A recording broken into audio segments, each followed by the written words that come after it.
ताकि ये बैटर बाहर ना निकले।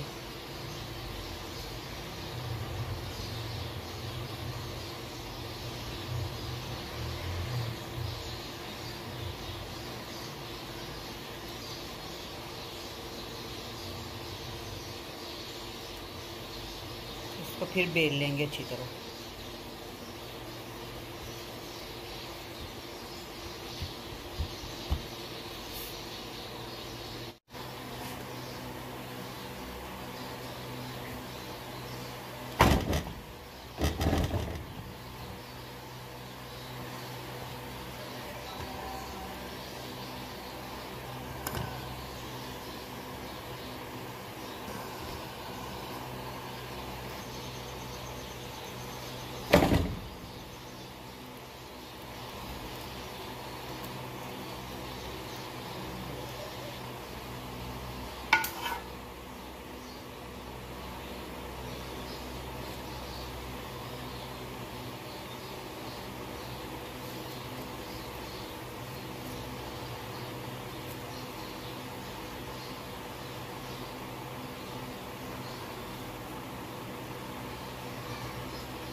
ये मेरी आज की आलू मेथी की रोटी की रेसिपी।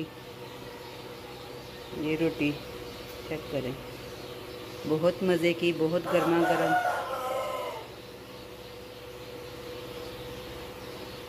अगर वीडियो पसंद आए तो लाइक करें, कमेंट करें, और जो न्यू है मेरे चैनल पे, मेरे चैनल को सब्सक्राइब भी करें, और मेरी वीडियो देख के बताएं कि आपको मेरी वीडियो कैसी लगी और मेरी रोटियां कैसी बनी हैं आज।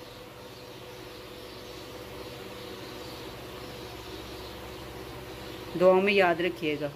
अल्लाह हाफिज़।